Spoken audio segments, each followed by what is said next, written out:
la volonté de puissance et le piège de la dépendance émotionnelle. Accepteriez-vous les préceptes d'un philosophe qui comprit que l'être supérieur se doit de forger ses propres valeurs, tout en avertissant de la ruse la plus subtile, capable d'anéantir même l'esprit le plus libre? Friedrich Nietzsche ne fut pas qu'un penseur. Il fut le marteau qui brisait les illusions humaines, l'architecte d'une philosophie exigeant de l'homme qu'il devienne son propre Dieu, qu'il trace son destin sans s'appuyer sur des béquilles morales externes. Pourtant, dans son examen impitoyable de la condition humaine, il décela une faille qu'aucune volonté de puissance, aussi inébranlable fût-elle, ne pouvait éviter sans une conscience éveillée. Et aujourd'hui, plus d'un siècle après, son cri d'alarme pourrait bien être votre dernier rempart contre l'abîme de médiocrité qu'il méprisait tant. Ce récit vous révélera la véritable embûche que Nietzsche décela dans la psychologie masculine. Il vous éclairera sur le conseil qu'il laissa aux hommes en quête de grandeur et pourquoi même le surhomme risque de succomber à ce qui précipite des milliers d'hommes vers le déclin. Écoutez attentivement, car cette même fragilité dénoncée par Nietzsche pourrait consumer votre potentiel à l'instant même.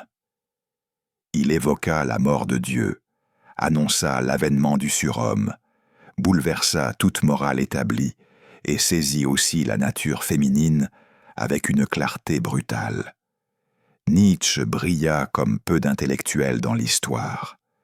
Au commencement de sa philosophie, il ne se contenta pas d'hériter des idées, mais la charge d'éveiller l'humanité de son sommeil moral. Jeune et souffrant, il emprunta une voie que peu d'hommes osent choisir.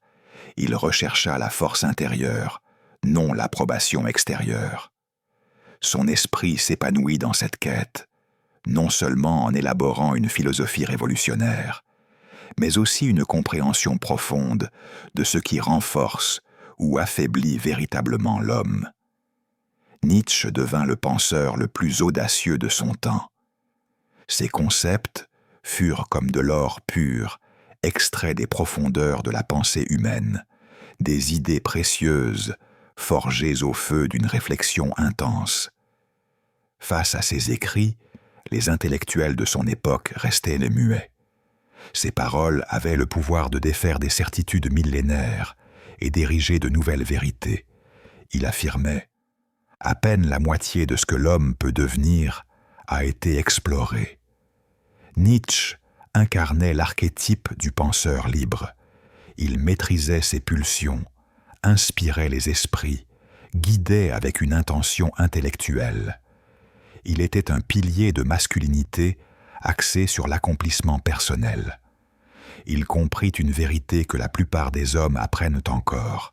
Qui domine sa volonté, domine son destin. La volonté de puissance surpasse la force brute.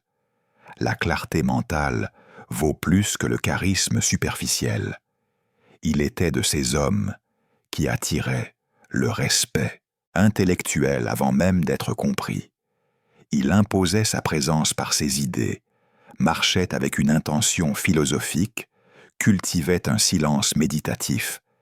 Mais quand il écrivait, personne n'osait le contredire sans arguments solides. Le Nietzsche de ses moments les plus féconds était le portrait de l'homme ayant le monde intellectuel au creux de la main, car il avait d'abord appris à maîtriser ses propres contradictions internes. C'est ce qui rend son avertissement d'autant plus puissant, car la chute d'un homme sans maîtrise de soi est prévisible. Mais lorsqu'un esprit aussi lucide identifie une ruse universelle, cela révèle l'ampleur du danger.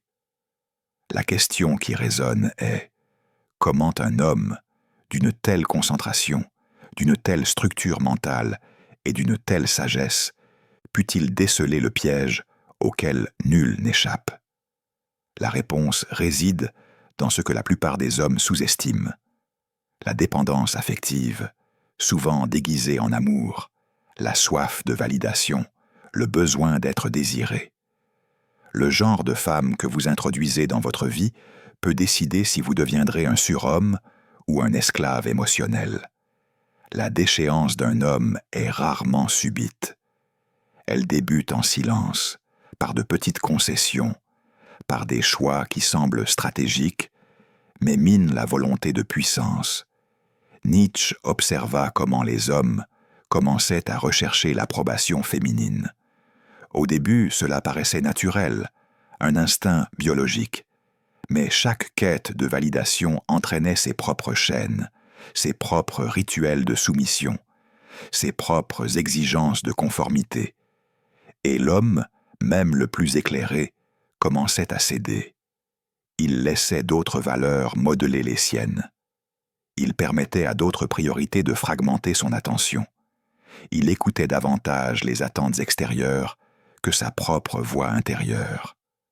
L'homme qui écrivait « Deviens qui tu es » observait comment les hommes se perdaient en essayant de devenir ce que les autres attendaient d'eux. Et voici le point crucial identifié par Nietzsche. L'homme savait ce qui était bénéfique pour son développement, mais choisissait ce qui était commode pour être accepté. Et c'est là, mon ami, ce qui détruit les hommes aujourd'hui. Ce n'est pas l'absence de savoir, c'est le choix d'ignorer ce qu'ils savent déjà. Ils savent qu'ils ne devraient pas transiger sur leurs principes. Et pourtant, ils transigent. L'homme ne chute pas par ignorance, il chute par lâcheté morale. Et cela rend l'avertissement de Nietzsche encore plus tragique et plus proche de nous. Et voici la clé qu'il décela.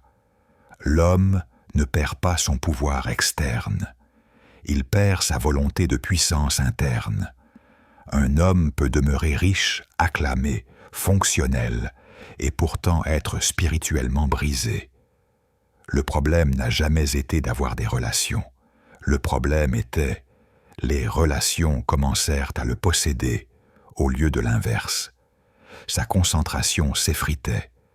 L'homme qui, autrefois, maîtrisait son propre développement consacrait désormais ses journées à gérer les désirs de multiples sources de validation.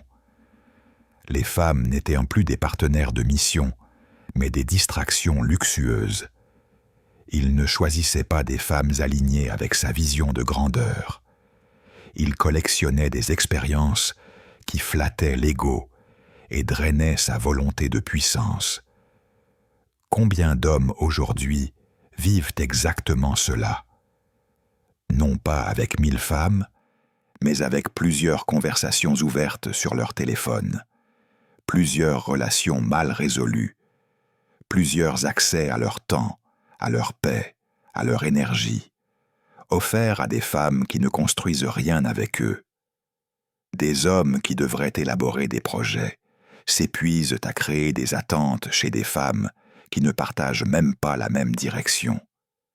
Des hommes qui devraient prendre soin de leur corps, de leur esprit, de leur spiritualité, passent des heures à chercher l'attention par des compliments sur les réseaux sociaux, ne faisant qu'alimenter l'ego de ces dernières.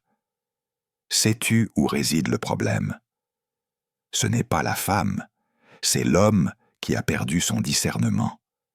C'est l'homme qui échange sa direction contre la distraction, qui confond validation et véritable connexion, qui priorise le désir et délaisse sa mission.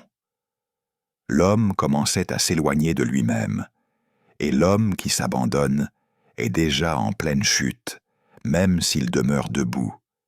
Et voici le point crucial que Friedrich Nietzsche a saisi. Peu importe ta force, ton intelligence ou tes talents. Si tu perds de vue ton dépassement de soi, tu perds tout. L'homme ne tombe pas dans une bataille extérieure. Il n'est pas vaincu par une armée. Il succombe en dormant avec les ennemis de son énergie vitale. Des femmes qui ne comprennent pas son héritage, qui ne respectent pas son leadership, qui le complimentent tout en le détournant de son chemin.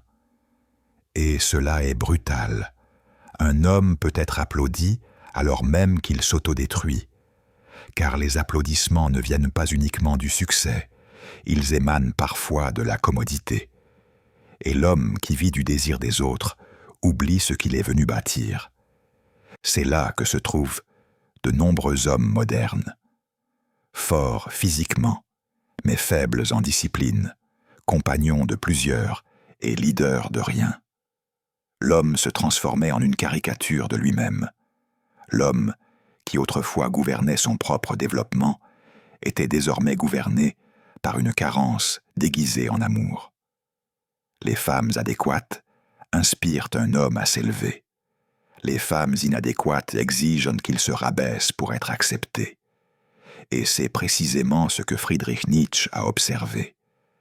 Les hommes s'adaptaient, se taisaient, s'éloignaient de qui ils étaient pour continuer à plaire à ceux qui ne les respectaient pas. Et c'est bien plus courant qu'il n'y paraît. Combien d'hommes aujourd'hui vivent des versions inférieures d'eux-mêmes pour maintenir des relations qui ne les grandissent pas?